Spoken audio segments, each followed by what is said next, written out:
Nous poursuivons avec aujourd'hui un nouveau pérec, le 6e pérec de Masechet Sanhedrin à la première Mishnah.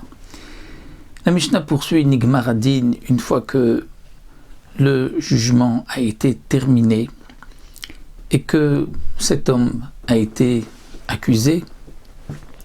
Il doit donc être maintenant lapidé dans le cas où c'était une transgression qui est punie par la peine de mort de ce qu'il a d'être lapidé. Par exemple, si quelqu'un a transgressé Shabbat, il y avait 2 témoins qui l'ont averti, qui l'ont amené ensuite au Beddin. Ou si quelqu'un a pratiqué l'idolâtrie, c'est aussi ce qu'il a.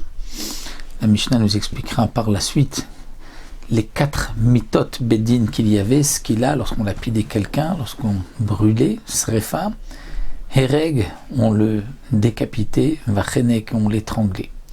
C'est en fonction des averot, des lavim, des transgressions de la Torah, comme c'est marqué dans les versets, comme nous le verrons par la suite dans la Mishnah.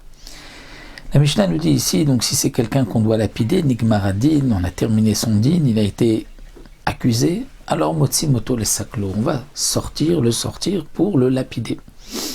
Betaskila Yachutz le Beddin, l'endroit où le lapidé était en dehors du Beddin, chez Nema, comme c'est marqué, Otse Tamekalel, à propos de celui qui a blasphémé, la Torah dit, vous le sortirez pour le lapider. Donc de là on apprend qu'il faut que le Betaskila, là où on va le lapider, doit être en dehors du Beddin. Echad Omed al Petach Beddin, et il y a une personne qui est à la porte du Beddin, debout, va Soudarim Beyado, et il a des Soudarim, c'est-à-dire comme un drapeau, un mouchoir, un drapeau dans sa main. Vadam Echad Rochev, il y a une autre personne qui est à cheval, et nous allons voir que c'est au cas où on a un argument pour l'acquitter, pour qu'on puisse tout de suite le rappeler.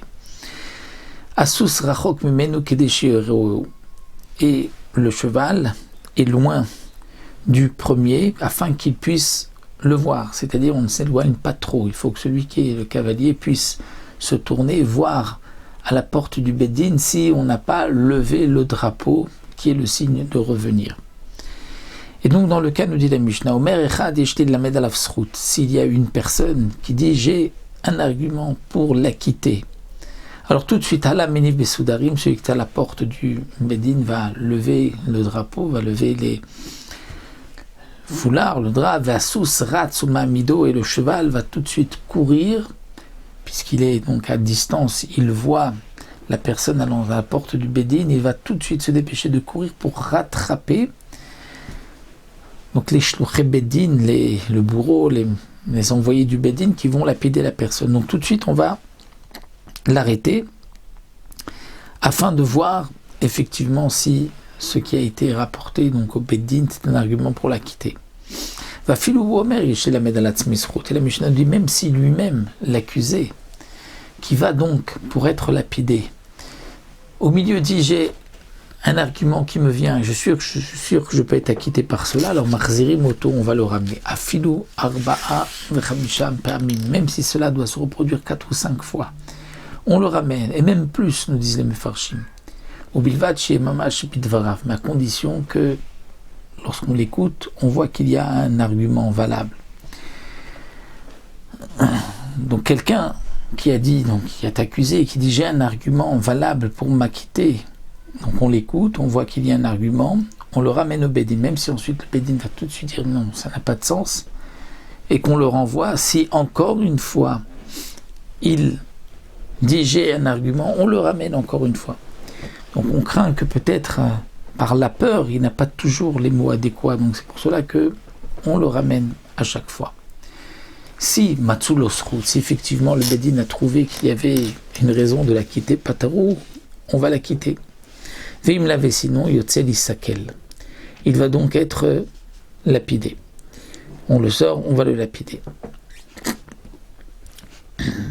Comment va-t-on savoir, dit le Barthénora, si son argument est un argument valable? C'est qu'il y avait 2 Talmidei Chachamim avec lui qui vont l'écouter sur le moment pour savoir si ce qu'il dit est valable.